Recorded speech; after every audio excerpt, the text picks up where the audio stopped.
Hola, muy buenas noches. Estamos nuevamente en Futurar, pensar y hacer. Y hoy programas especiales, entrevistas especiales de todo lo que fue un larguísimo año electoral con mucha implicancia económica, social y política. Y obviamente que terminó en un cambio de gobierno, con un presidente nuevo. Y esto es lo que vamos a ver en las distintas entrevistas que vamos a presentar.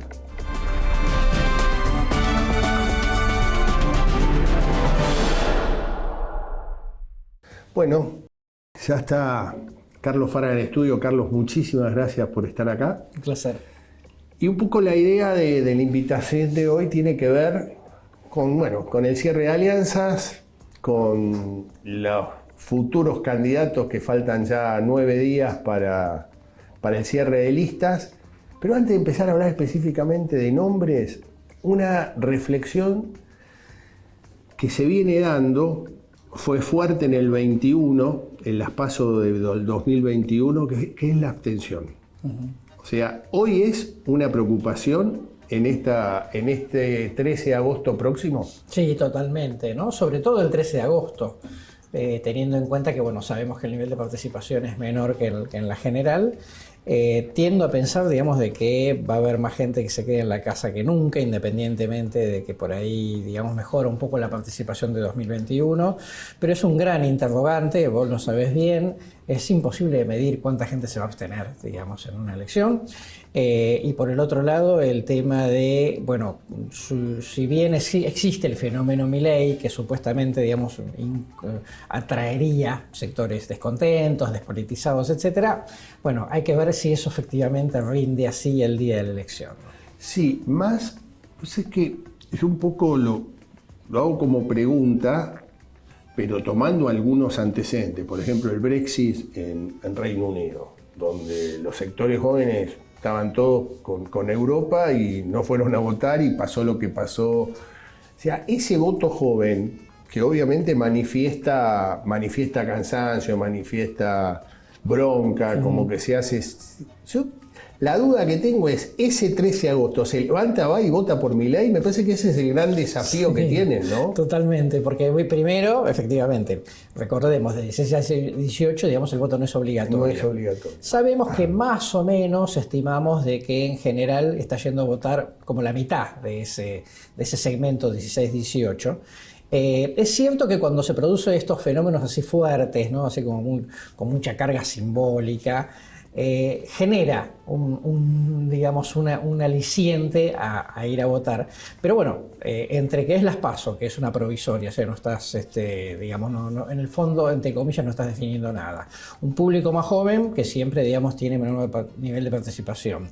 Entonces, con todo ese clima, es probable, digamos, que haya cosas que se queden en la casa. Yo creo que el gran desafío, efectivamente, ahora para Milei, teniendo en cuenta que es un voto muy independiente y despolitizado, es movilizarlo, ¿no? Es entusiasmarlo para que efectivamente ese día vaya a votar, ¿no? Y yo digo, es verdad que yo no puedo traspolar lo provincial con lo nacional, pero indudablemente llama la atención, digamos, en la Argentina federal la presencia de Milei es muy limitada, ¿no? Al menos donde tuvo posibilidad de participar.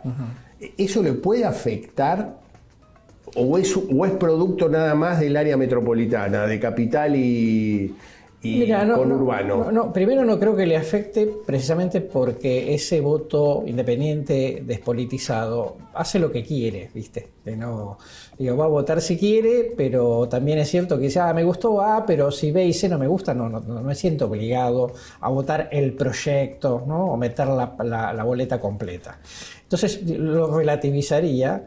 Claro, lo que pasó, digamos, en Tucumán es lo más llamativo, porque vos decís, candidatos totalmente nuevos, novatos en la política, como Neuquén, Río Negro, Tierra del Fuego, sacan entre 7 y 9 puntos. Está bien, para una primera vez, digamos, no podías pretender más, por mucho que le pongas el logo. Ahora, también dos cosas comento. Primero, en San Juan hubo elecciones, no de gobernador, sino de las otras categorías. Hay un sector, digamos, que apoya a Milei. Milei pusieron el logo. En encuestas previas eso medía 3%, con el logo finalmente terminaron sacando 6%.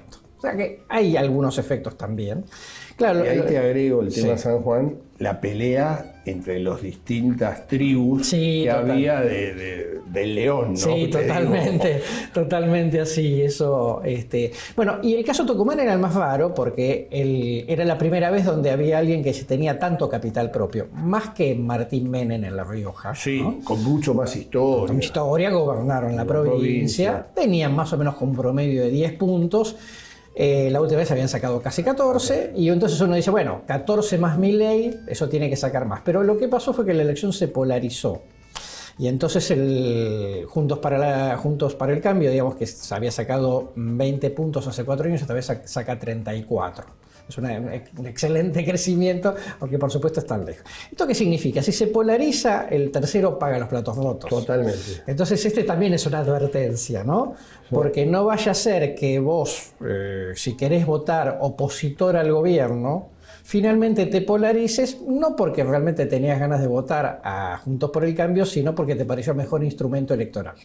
Sí, yo esto lo estoy viendo. Yo lo que la percepción que uno tiene, digamos, con sondeos que inexorablemente son sondeos, igual hay más de un 30% que no está contestando, o sea, no es fácil. Pero uno lo que viene percibiendo es un Milei que no es el mismo Milei por ahí hace de 20 días atrás o 30 días atrás. Estoy de acuerdo como contigo. que empieza a darse el desgaste. Sí. Bueno, primero, 2 o 3 puntos. El primero es, en algún momento iba a tener un techo, digamos. Sí. Es que no tenía techo, obviamente, era ridículo, ¿no? Porque, bueno, digamos, también es cierto que la segunda cuestión es sus 3 principales propuestas, dolarización, Banco Central, privatizaciones, tiene por lo menos en contra el 70% de la gente, con lo cual está claro que superar el 30% iba a ser difícil. Y la tercera cuestión es que cuando vos preguntas a quién no le gustaría que sea el próximo presidente, y la sacamos a Cristina, porque ya no compite, el más resistido es Milei. Como vos sabés, es muy difícil que ocurra algo que la mayoría social no quiera que ocurra. Sí, totalmente. Entonces, desde ese punto de vista, yo digo, si uno tiene que empezar a jugar un poco a la ruleta, si llega al balotaje, me parece difícil. Creo que puede ser una gran elección, que son 2 cosas distintas. Sí, yo te digo más, yo lo que empiezo, creo que hay que ver cómo se define el 24 los candidatos, pero la percepción que empiezo a tener de a poco es que puede llegar a polarizarse, no por ahí en el nivel del 19, claro, que fue casi el 90%, pero yo lo empiezo a ver más similar a lo que fue el 15, ¿te acordás? Totalmente. Con Massa. Tercero con 20%. Sí. 100% de acuerdo contigo. Para mí es mucho más parecido a 2015 que cualquier otra cosa. Yo pienso lo cual nos habla estructuralmente de que la Argentina con 2 no cierra, que necesita un tercer actor, sí, ¿no? Y por el otro lado, el hecho de que, bueno, después, a medida que te vas acercando a la elección, hay un elemento de la cultura política en América Latina, diría yo, que es el tema de, ok, tus ideas son muy lindas, ¿vas a poder hacerlas? Bueno, yo creo que eso Entonces yo creo que el tema de gobernabilidad pesa, y te pongo acá, digamos, 2 datos, porque obviamente uno empieza a ensayar cosas, ideas. Sí. ¿Quién piensa que podría tener más fuerza para gobernar? Un presidenciable de Juntos por el Cambio, Milei, y eso nos dio hace un mes atrás un presidenciable de Juntos por el Cambio 48% contra 25% de Milei. Y después, ¿quién podría tener más fuerza en el Congreso? Nos dio casi 60%, un presidenciable de Juntos por el Cambio, y un 17% Milei. Esto es, en algún momento te la empezás a pensar si tiene sentido por mucho que te guste el personaje, ¿no?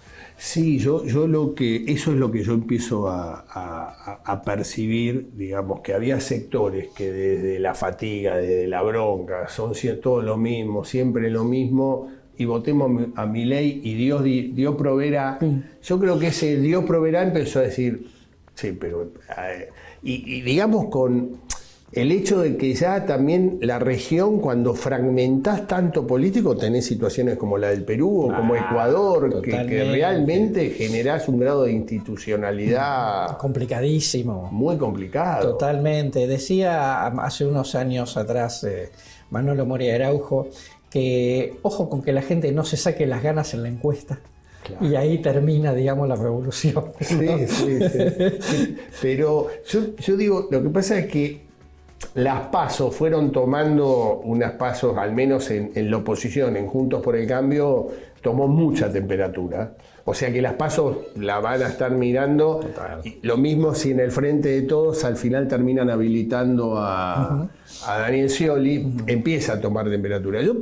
La duda que me surge de Milei es lo difícil que le está haciendo entrar en provincias y en el cual es muy difícil sostener una candidatura y un candidato a presidente tan limitado en las provincias, ¿no? Sí, totalmente, porque además en la medida en la cual Milei era mayormente una amenaza para Juntos por el Cambio y poco para el Frente de Todos, bueno, tenía este juego de, ¿no? El Frente de Todos de alguna manera entusiasmando el crecimiento de Milei. En la medida en la cual Milei siguió creciendo y entonces ahora también es una amenaza para el voto del Frente de Todos, yo sospecho que el statu quo, ¿no? Las dos fuerzas del statu quo se juntan y dicen, este es un negocio de dos, no un negocio de tres. Entonces ya no le empieza a convenir al resto que a Milei le vaya bien. Totalmente. Y vos fijate que ya en estos días tuvo un primer cimbronazo que fue su candidato o su precandidato a gobernador,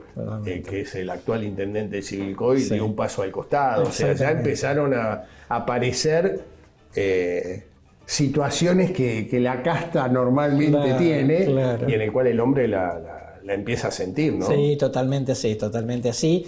Y después, bueno, el hecho de que, como sabemos, digamos, quizá Milei tenga dentro suyo involuntariamente muchos caballos de Troya, ¿no? Sí. Esto es, mucha gente que va a jugar con Milei, que no sabemos si antes del 24 se va a ir para atrás o le va a armar lío y entonces todo eso empieza a quedar como que el espacio de Milei también tiene problemas, ¿no? Y te digo, hablando de caballos de Troya, miremos sus formaciones en consejos deliberantes. Claro. Yo te diría que ahí es donde te vas a encontrar sorpresas importantes. Sí, va a ser un festival. Sí, va a ser un festival. Eso me parece que es típico y más en la provincia de Buenos Aires y más en el conurbano. Totalmente, ¿no? Sin duda. Esto creo que ya se dio en muchas oportunidades. Sí. Esta sensación la tengo, pero vayamos a las dos coaliciones. Y ahora sí te doy nombres.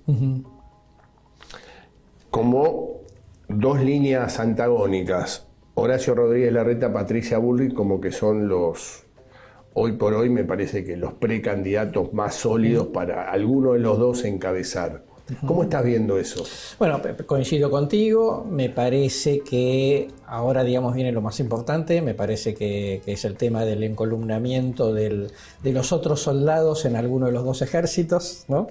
Eso también, digamos, es un elemento importante, se van robando, ¿no? Soldados de un lado y del otro. Polle, que ganó en San Luis, dijo, yo estoy con Larreta, ¿no? El gobernador Valdés de Corrientes, que estaba dubitativo, dijo, me parece que está bueno lo de Larreta.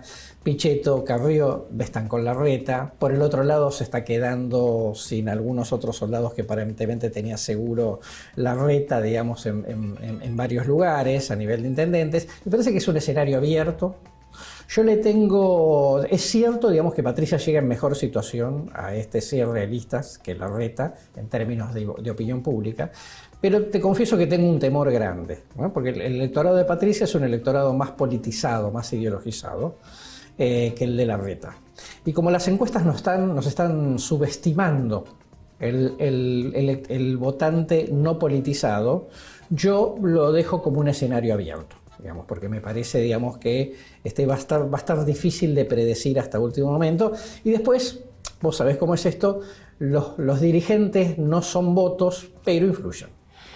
Para terminar, Juntos por el Cambio, ¿le puede influir en la campaña a Rodríguez Larreta el tema Córdoba? No creo. Me parece que pasó como una... Viste que no hubo un hecho concreto, hubo un chisporroteo nada más. Entonces, y me parece que duró relativamente poco como para que todo el mundo tratara de entender, digamos, de qué diablo se trataba, ¿no? No me parece. Me parece que el voto más politizado, que es el que se pudo haber más enterado, ya está con Patricia. Me parece que el voto menos politizado, digamos, que está con Larreta, le pasa más de costado. Está bien. Frente de Todos o lo que sea. O lo que sea. ¿A quién ves bien posicionado? Mira, yo creo que, digamos, por estructura, más allá del nivel de conocimiento, imagen, etcétera, etcétera, me parece que Guado de Pedro debería imponerse en esa primaria, si es que efectivamente hay una primaria con Scioli, que no lo vamos a saber quizás hasta el último momento, ¿no? Me parece que es más hasta corrido ya de esa situación, y después no hay nadie más, digamos, me parece que, bueno, todo este tema, digamos, viste que Kicillof no quiere, obviamente, ser candidato a presidente, y siempre me genera la duda de si Kicillof no quiere, nadie trata de convencerlo, digamos, nadie trata de obligarlo, teniendo en cuenta que no es un personaje con un capital político propio como Massa, digamos, ¿no? En definitiva, Guado va a ser lo que finalmente Cristina decida, ¿no? Eso me parece raro, pero de todas maneras, más allá de eso, ¿qué ventaja tiene, qué tendría Kicillof? Que efectivamente tira muy bien la boleta en Provincia de Buenos Aires. Pero después, en el resto del país, empieza a ser un personaje, digamos, más inexistente. Yo la duda que se me plantea en Provincia de Buenos Aires es que, a contrario censo de otras provincias, la lista completa en Provincia de Buenos Aires siempre es importante, el candidato a presidente y el candidato a intendente. Total, claro. Entonces, la duda que tengo con con Guado, que es verdad que viene creciendo Guado desde el momento que salió fuertemente a la cancha. Yo digo, ¿es lo suficientemente conocido en toda la provincia? Porque es él el que tiene que sostener junto con el intendente esa boleta, ¿no? Sí. A ver, vamos a verle oportunidades y amenazas. Te diría, oportunidades. Bueno, de acá al momento de la elección general nos quedan por lo menos 4 meses. 4 meses. Con lo cual, ahí realmente tienen que estar los votos de Guado si fuese el candidato a presidente. Un Guado que si va a la primaria y la gana, le gana a Scioli, nada más y nada menos, va a salir muy fortalecido. Entonces eso lo va a proyectar muchísimo, digamos, como para dar el peso, ¿no? Eso, digamos, respecto de oportunidades. Respecto de amenazas, bueno, digamos, es un candidato de Cristina, ¿no?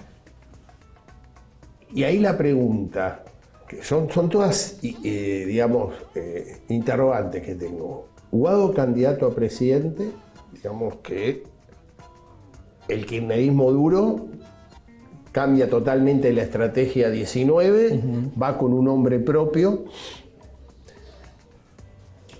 Cristina, ¿va a tener más o menos participación? Porque en esa figura no del todo conocido, yo la primera pregunta que me hago es, Cristina, ¿juega o no juega?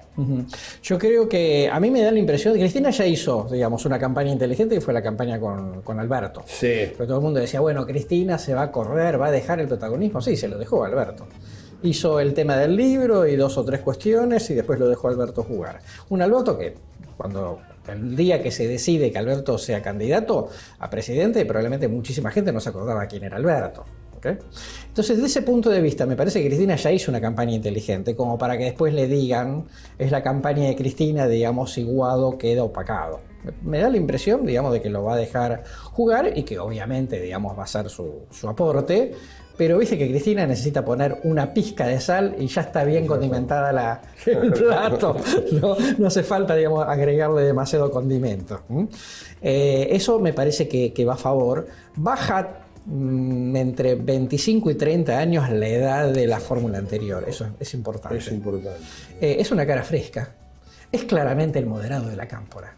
Hasta gente que no, obviamente no votaría jamás al kirchnerismo dice, bueno, no me cae mal Guado, digamos, no, está bien, tiene un problema, es de la cámpora y jamás lo votaría, pero no tengo nada para criticarle, ¿no? Su historia personal, tiene un relato, él es el heredero de ese relato que ya conocemos. Me da la impresión, digamos, de que yo personalmente, si fuera director técnico, prefiero perder con los pibes de la reserva y no poner a los viejos, digamos, en su zona de confort. No, es una impresión personal. Yo lo que veo, creo que tiene puntos a favor, mismo hasta su dificultad en el habla, creo que le juega a favor y no en contra. Total. Inatacable. Totalmente, creo que coincido con vos que es lo más sereno y lo menos conflictivo dentro de lo que son los dirigentes de la Cámpora.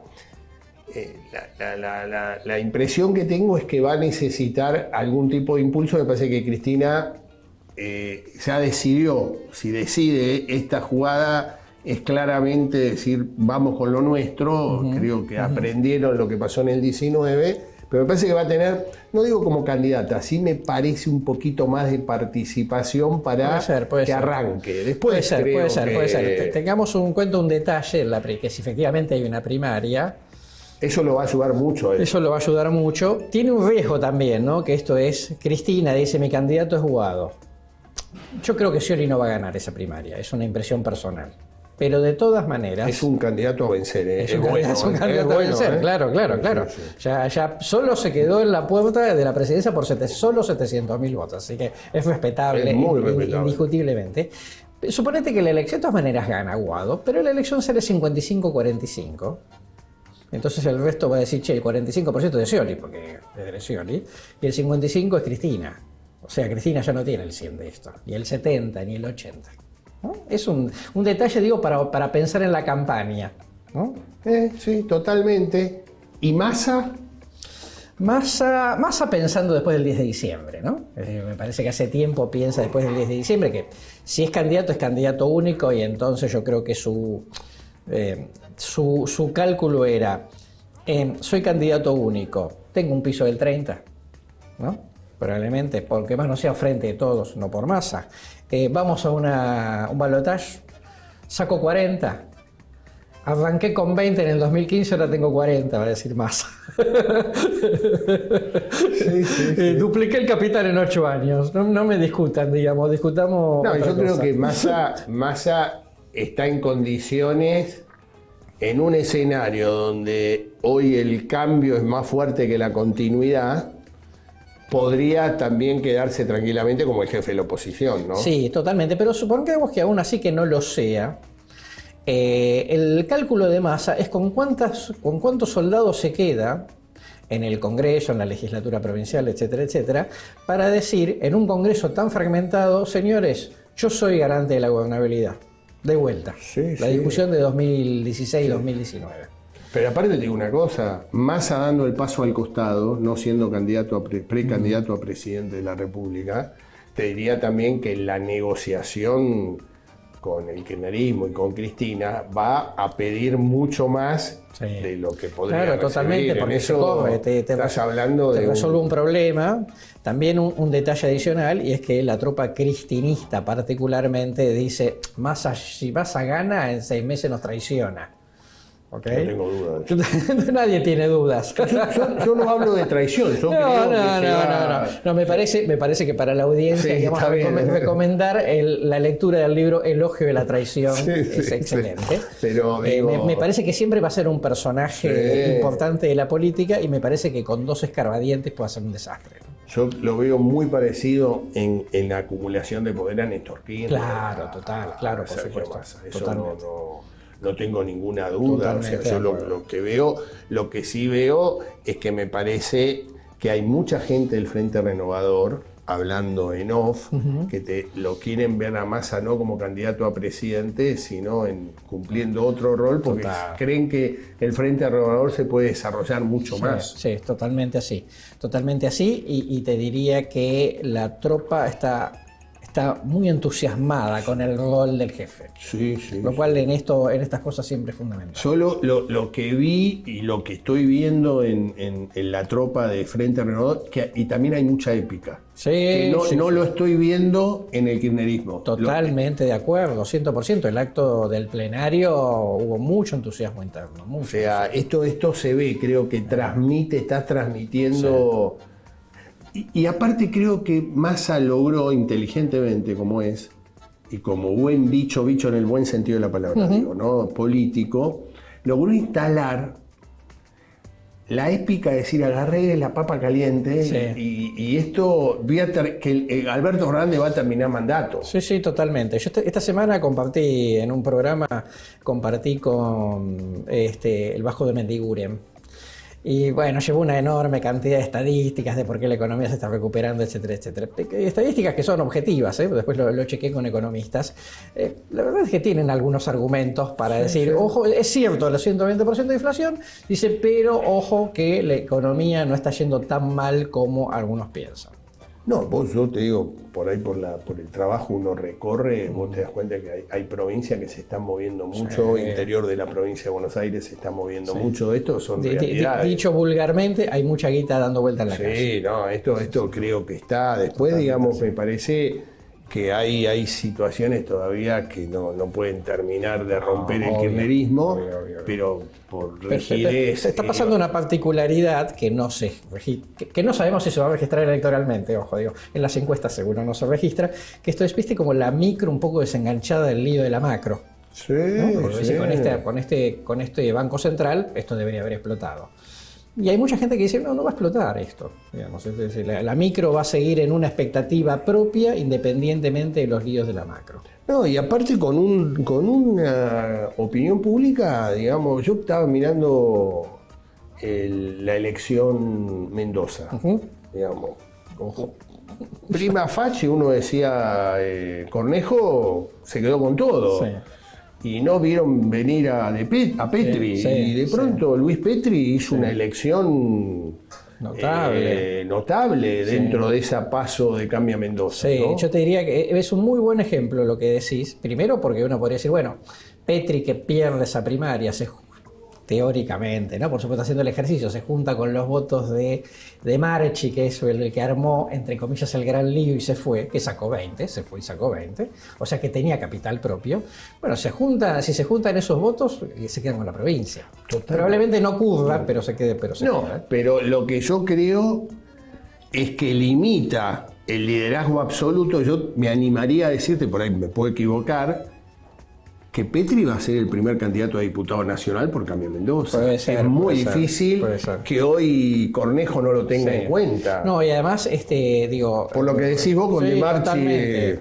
Recordemos esto, Mendoza, que no tiene reelección, igual que la provincia de Santa Fe, nunca pudo repetir un presidente. Exactamente. Un gobernador. Perdón. A Cornejo lo votó 1 de cada 4, o sea, muy pobre como elección. Sí.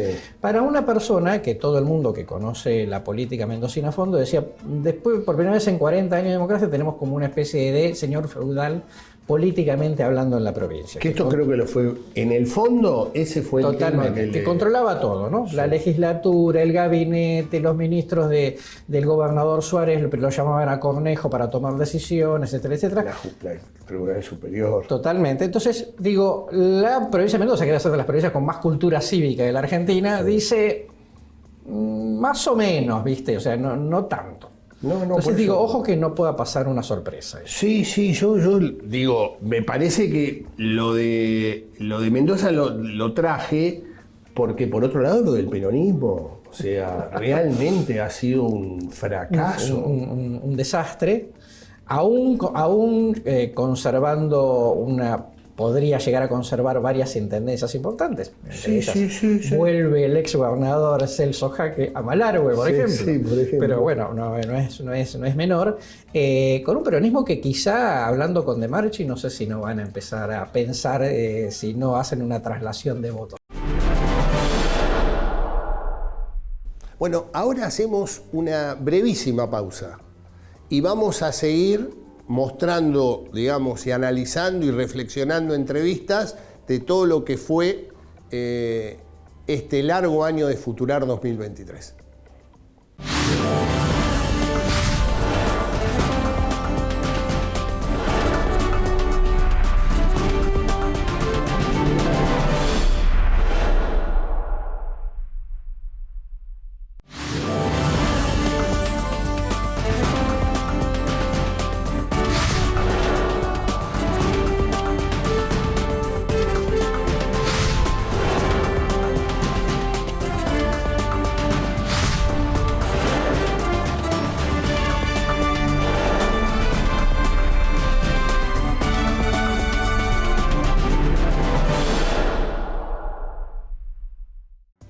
Bueno, Ahora vamos a seguir con las entrevistas de estos programas especiales de Futurar.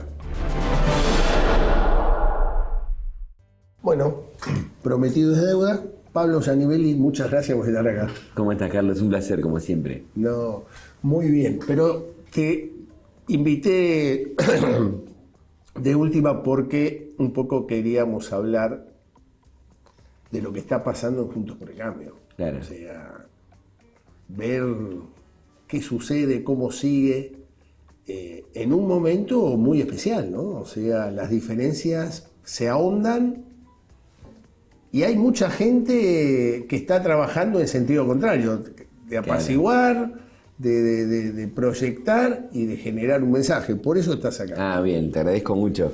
Bueno, un poco nosotros lo que planteamos desde algún lugar, desde la evolución, de la construcción de evolución, es parte de esa lógica de, no de apaciguar, sí de plantear algo que es fundamental. Si arrancamos por el principio, Carlos, que a veces se pierde, es decir, bueno, hoy la situación que vemos en el país, que vemos en la provincia de Buenos Aires, que es parte de esa lógica, es la falta de respuesta a lo que la ciudadanía pide. O sea, el problema más grave que tiene la política es la disociación esta que viene ya de larga data, pero que es lo que se ve, que las necesidades, lo que dice Pablo Nopoff siempre lo plantea, el metro cuadrado, la necesidad de todos los días no están satisfechas adecuadamente. Cuando vos lo trasladás y ves que la política sigue muy imbuida en la discusión de los espacios y los lugares, lo que genera es reacción y genera también estas alternativas que han surgido y demás que son un poco la expresión, no tanto de una mirada de país, sino de un hartazgo vinculado a una lógica, a modelos que por ahí ven como perimidos. En ese contexto, en parte lo que intentamos plantear desde nuestro lugar es la necesidad de pensar cómo generamos, junto con las propuestas concretas de las soluciones, también el volumen político, que no es más ni menos que tener el poder suficiente para poder ejecutarlas, ¿no? Esto de las capacidades estatales, que se habla muchas veces, una de las variables es tener el poder político para llevarlos adelante, porque si no tenés la posibilidad de interactuar, digo, y más en este canal, en este programa, si vos no tenés los actores vinculados, que son los estratégicos, a políticas que le den previsibilidad, cómo puedes pensar un país, una provincia de Buenos Aires. Entonces, en ese contexto, realmente sí hay cierta preocupación en la discusión que se está dando y nosotros tenemos unas posiciones tomadas intentando buscar esa lógica de poder darle la mayor racionalidad posible al proceso, ¿no? No, lo que uno ve, al menos en el análisis, es que el por qué cambiar reglas de juego, claro, faltando tan poco, ¿no? O sea, Córdoba, estoy fundamentalmente hablando del tema Schiaretti. Córdoba vota el 25 de junio. Claro. O sea, no me parece mal la propuesta, pero me parece que esto se podría hacer a posteriori, o sea, como cualquier coalición. Lo que cuesta entender, Pablo, es el momento, el aquí y ahora. Entiendo. Me parece como que desvían este objetivo que estabas planteando, claro, vos en este caso como dirigente de la provincia de Buenos Aires, ¿no? Sí, me parece que ahí tiene que ver con algo que viene saldado, y yo un poco lo pensaba en estos días desde planteos anteriores. ¿Te acordás la paso que se le negó a Lustó con Mauricio Macri? Sí. Nosotros fuimos muy fuertes defensores de que esa paso era virtuosa. Esa no paso que Lustó pudo tener con Mauricio Macri en la presidencial, lo que hizo fue Alberto Fernández presidente en algún punto, porque no potenciaste esa situación. Lo podríamos poner del lado del peronismo si analizo, pero lo pongo del lado nuestro.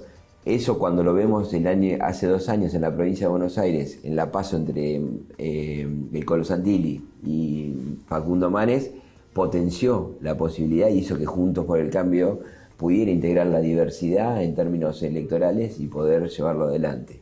Y a partir de ahí creo que hay varias expresiones que no se visualizaban del todo para poder ampliar lo que era el frente de Cambiemos, Juntos por el Cambio, digo, y demás, que lo que termina un poco, si decís vos, sí puedo compartir en que los tiempos quizás no son los adecuados con el proceso, que quizás el proceso tendría que haber sido distinto, pero me parece que ahí hubo una serie de secuencias y un reacomodamiento en términos políticos que no se condice por ahí con la necesidad. Pero sí es cierto, si yo lo miro en el PRO no había tenido procesos, salvo en la ciudad de Buenos Aires, con Michetti y Larreta en su momento, en una ciudad, no había tenido un proceso de definición de candidaturas en términos presidenciales.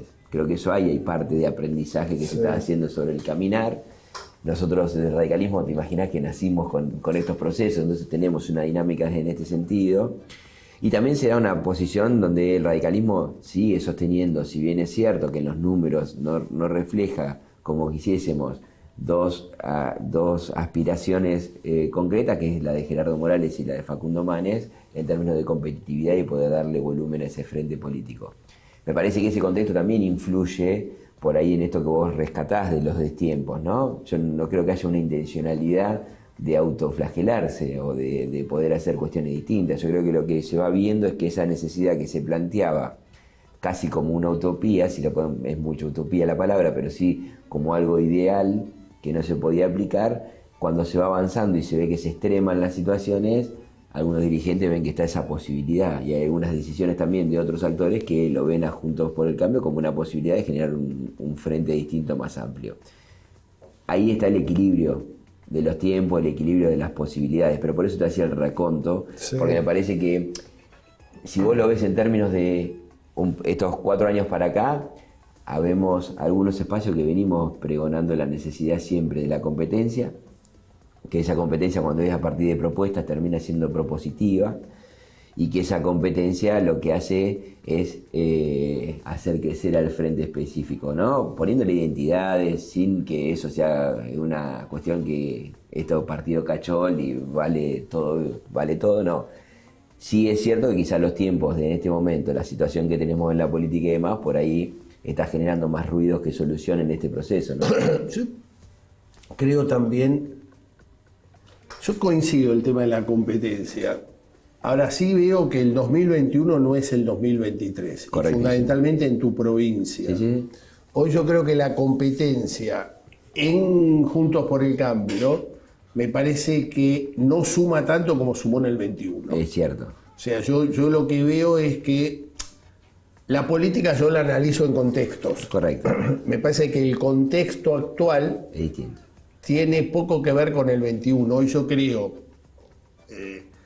que una sola lista de gobernador en la provincia de Buenos Aires potencia más a Juntos por el Cambio que una disputa como la que se está planteando, y que coincido con vos, que es específicamente del PRO, ¿no? O sea, sí. que tiene... Sin tirar responsabilidad, ¿no? Pero digo, me parece que hay un procesamiento de candidaturas presidenciales que impactan.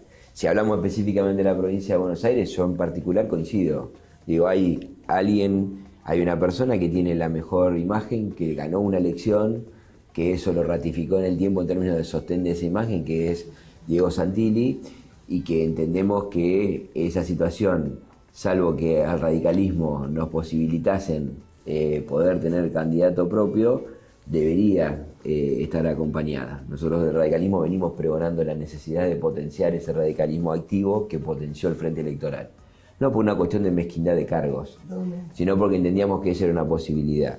También es cierto que si vos no decís, mirá, la primera situación que hay, eso coincidimos en los distintos espacios del radicalismo en la provincia de Buenos Aires, hay una coincidencia en la necesidad de que este partido deja de ser testimonial, que entendemos y ganamos porque lo pudimos demostrar y la ciudadanía acompañó ese proceso de propuesta a partir del 2021, que eso podía alimentar distinto tipo de lógica en la provincia de Buenos Aires, y además venías de una derrota electoral teniendo el gobierno después de muchos años. Entonces la situación esa es primaria como una primera aproximación. Ahora, no obstante, poder poner candidatos propios y demás, si eso no alcanza para potenciar, como bien decís, y ver el análisis determinado y que vos facilites que el actual gobernador tenga más chance de reelegir y vos termines siendo funcional a esa estrategia, lógicamente, con un candidato plantado y demás, el unificar fuerzas, en plantear una provincia de Buenos Aires y poder discutir es, en definitiva, lo que hizo en su momento que María Eugenia Vidal fuera gobernadora. Entonces, poder, si lo tomamos en términos del aprendizaje histórico, me parece que es fundamental en este sentido poder aprovechar una figura instalada, que tiene la capacidad de diálogo y de consenso respectivo, porque lo ha demostrado en términos del día a día, de cómo construye, como Diego Santilli, poder potenciar una figura que pueda poner al frente de Juntos a la cabeza de la provincia de Buenos Aires y volver a poder reproducir el aprendizaje de la gestión anterior. Digo, hay aprendizajes asumidos, hay peleas de fondo que están planteadas, que se centran en 3 ejes concretos y que tienen que ver con la seguridad, que tienen que ver con la educación y que tienen que ver específicamente con lo productivo de la provincia de Buenos Aires, como 3 ejes centrales, y que hay coincidencia en esa lógica, y me parece que nos está faltando, sí, inteligencia electoral, si queremos llamarlo así. Yo no me pongo, ¿no?, en nada típico, pero sí a todos aportar esa inteligencia electoral para poder fortalecer esa mirada de candidato único y que pueda representar competitivamente al frente, ¿no? Y aparte con otro escenario que no se daba en el 21, es que es la aparición de como un actor importante en este proceso electoral que es Javier Milei, ¿no? Y por eso, con más razón. Creo Claro. que ahí tenés una situación, porque digo, ahí vos tenés 2 miradas. Vos podés decir, en términos de la cercanía o lo que querés asociar, que lo de Milei le quita más a Juntos por el Cambio, ¿no?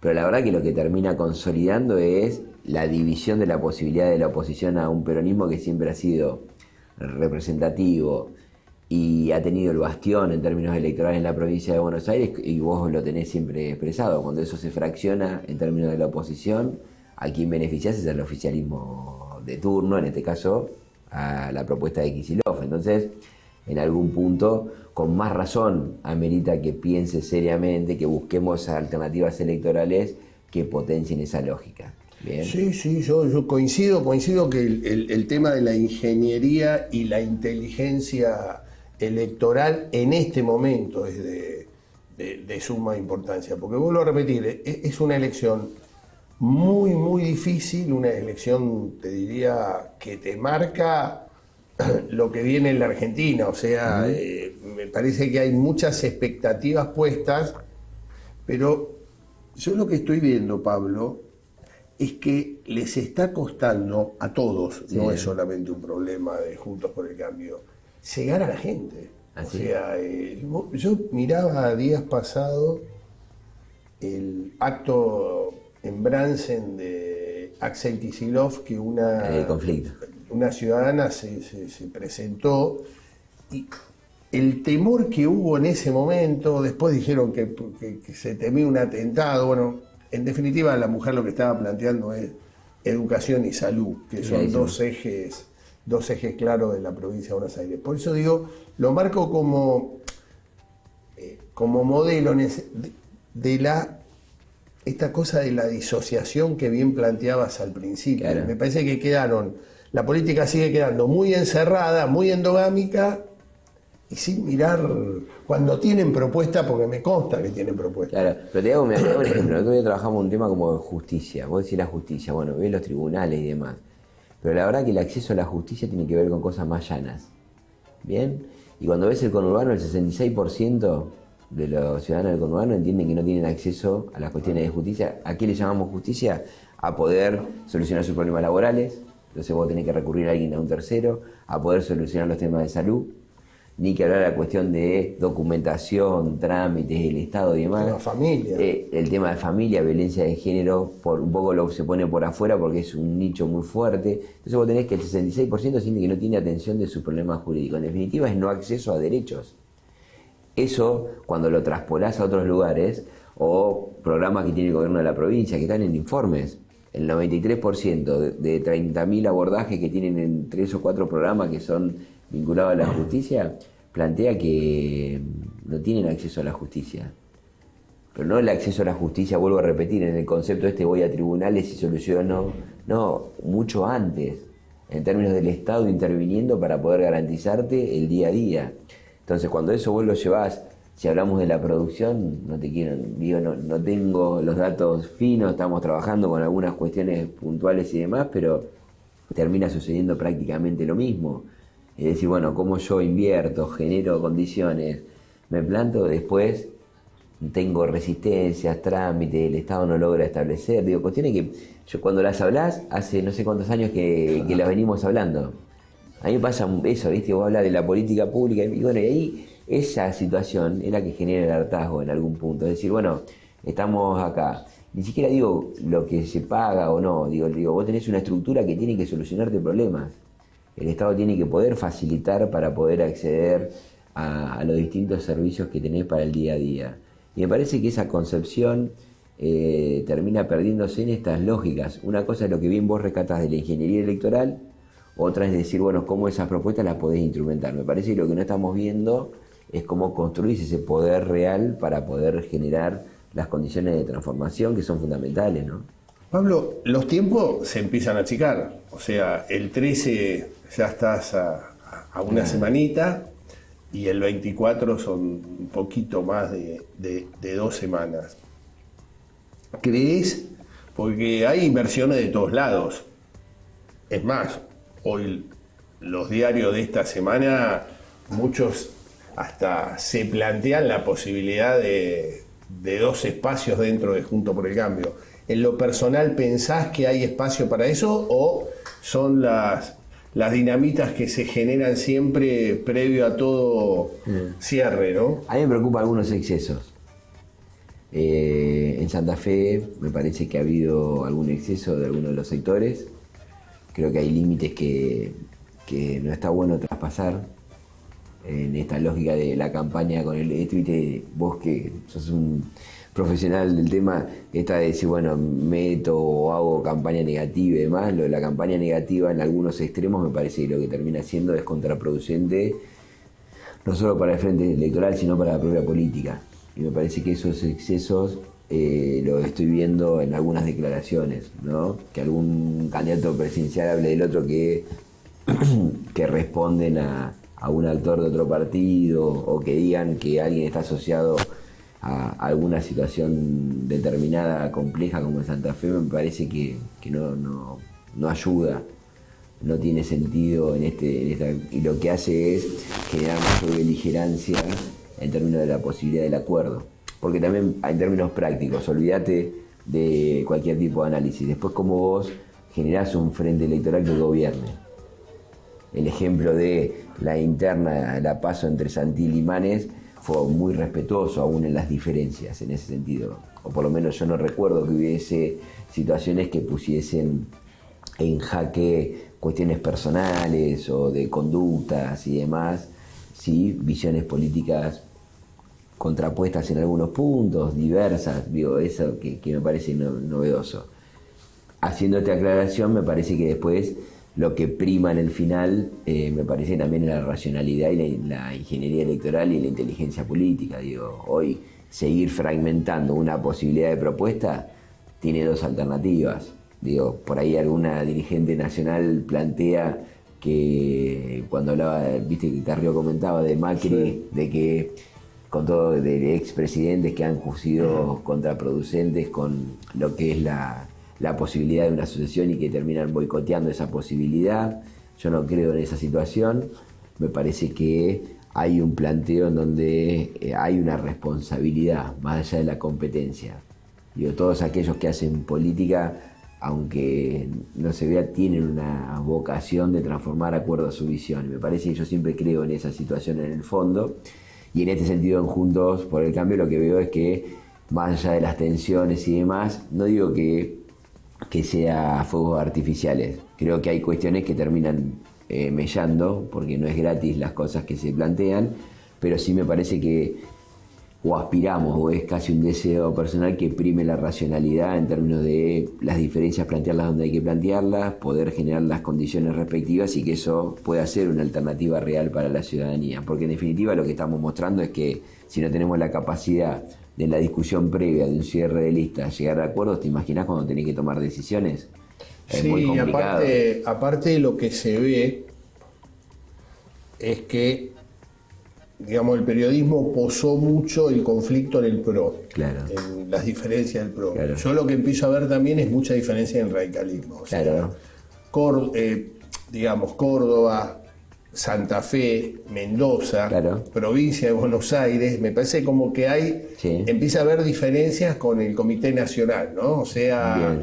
creo que, no creo que llegue a situaciones extremas, pero que hoy lo que se percibe es, digamos, como que la prioridad son las diferencias, no son los Bueno, consensos. pero te hago un resalto ahí, si me permitís, en términos Sí, más sí. de parroquiales. La provincia de Buenos Aires, el sábado pasado tuvimos una convención donde todos los espacios políticos coincidimos, más allá de las diferencias particulares, en una mirada, en donde se volvió a ratificar esto que te decía de si tenemos posibilidades de competencia y eso suma con candidato propio, y hay 3 posibles precandidatos que han estado en este tiempo, está bien, y si no, si eso no fuese posible, tenemos una mirada de candidatura única de Juntos por el Cambio que potencie la fuerza en términos provinciales. Estos 2 aspectos en este sentido.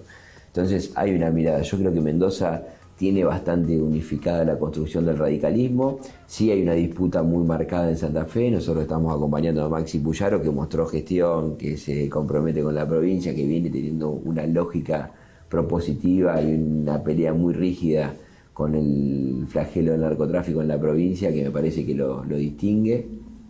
Y Córdoba también mostró en las diferencias la capacidad de articular, desde el acuerdo y el buen proceso que hicieron entre Rodrigo de Loredo y Juez para definir quién era candidato a gobernador, quién iba por la capital, digo, y la construcción de esas propuestas. Yo te marqué Córdoba, Ajá, porque fue muy duro el documento del presidente de la Unión Cívica Radical, claro. que a su vez es candidato a vicegobernador Claro. de Juez. Claro. Como que marcó mucha diferencia con el Comité Nacional. No, está claro. Y digo, lo que sí está pasando es que estas situaciones, cuando vos lo traspolás a lo nacional, sí hay una situación en donde, hoy que veo, si vos haciendo un análisis junto con lo que estás planteando, es que sí nos está faltando o está emergiendo algo que está latente en la política argentina hace mucho tiempo. Digo, desde la ruptura del bipartidismo y pasar a los biferentismos, y ahora ni siquiera biferentismo, podemos hablar de tercios en la política, lo que termina pasando es que los partidos nacionales se les complejiza mucho generar esto de la federación. Terminamos teniendo esto de las autonomías, no solo municipales, pero sobre todo provinciales, muy marcadas. Entonces vos ves una tendencia en donde cada provincia define su realidad y después ve cómo discute en términos nacionales. Y me parece que esa situación, que por ahí la soslayamos, termina siendo construcciones más de abajo para arriba que de arriba para abajo. Si lo Sí, veo sí. en números me lo podés corregir vos, pero digo, lo que ves que la política lo que traduce es este desencanto con la democracia en algún punto. Es decir, bueno, los dirigentes políticos hoy medís 20 puntos y es un montón. Antes los candidatos a presidente tenían que medir mucho más para poder ser candidateables. Hoy estamos en ¿cuántos puntos? 18, 20, y le estoy poniendo... Eso también muestra una fragmentación que hace que lo nacional no ordene lo provincial, sino que es al revés, que lo provincial potencia en términos nacionales, y creo que es parte de lo que le pasa al peronismo también. Si vos ves la Liga de Gobernadores y demás, es lo que está intentando sostener una situación que nacionalmente lo que hace es te tira para abajo. No digo que Juntos pase eso nacionalmente, sí que no ordena lo nacional en la dinámica que teníamos antes practicada. Hoy lo provincial termina teniendo una postura y todas las discusiones terminan también siendo, por suerte me parece, mirando la particularidad. Si lo llevamos a política pública está fantástico, porque la verdad que en la provincia de Buenos Aires lo que tenemos que ver es cómo planteamos políticas regionales que atiendan los sectores. Si no, tenemos políticas centralizadas que lo que hacen es desatender cada una de las particularidades de nuestra provincia, que es inmensa, ¿no? No, y creo que el planteo que estás haciendo es tal cual. Es como que hoy los territorios pasaron a ser más importantes que Total. la nación, y los jefes territoriales juegan en defensa de su territorio. ¿Está bien? ¿Está bien? Claro. No hay una mirada, ¿cuál es lo No hay complejo? proyectos nacionales. Exacto. El proyecto nacional termina siendo formal. Exacto. No es real, si lo ves de esa... Estoy medio drástico con el planteo, pero me parece que en el fondo es eso. Sí, sí. Es decir, cada cual atiende su juego en el mejor de los sentidos, es defender lo propio, es defender la situación. Si lo asociamos un poco más y hacemos una vinculación, me parece que tiene que ver también con esto que la política está distanciada. Entonces el que tiene que poner la cara es el que está en el día a día, ¿viste? Y esta política de cercanía lo que te lleva es a que vos tenés que hacerte responsable. Y si yo me hago responsable y vos no me das la respuesta, yo me comprometí. Entonces hay una dinámica que creo que mejora en el fondo, lo que falta sí es una mirada nacional que englobe, y creo que ahí es una tarea Ese que es el se nos gran viene, desafío. me parece. Sí, yo coincido que hoy, por ejemplo, esa primera mirada que es el intendente, vos tenés hoy los intendentes cada vez con más roles y cada vez resolviendo Total. problemas que por ahí hace 15 o 20 años atrás Total. No estaban, ¿no? Es así, es clarísimo. Y lo ves en términos de los diseños institucionales. Me parece que hoy la política un poco empieza a pasar por ahí, y son estos ruidos que se generan, de tener ruidos donde la lógica de partidos nacionales existe, nosotros somos parte de eso, que se respeta, pero ese respeto también tiene que ver con la practicidad. Es decir, mirá, si el respeto me lleva a que es más importante el partido que la realidad que tengo que solucionar, y a veces lo pongo en cuestión. Y esto me parece que está un poco latente en términos de la organización. Bueno, esto ha sido todo por hoy. Espero que haya sido de su agrado estos programas especiales de Futurar. Pensar y hacer. Muchísimas gracias.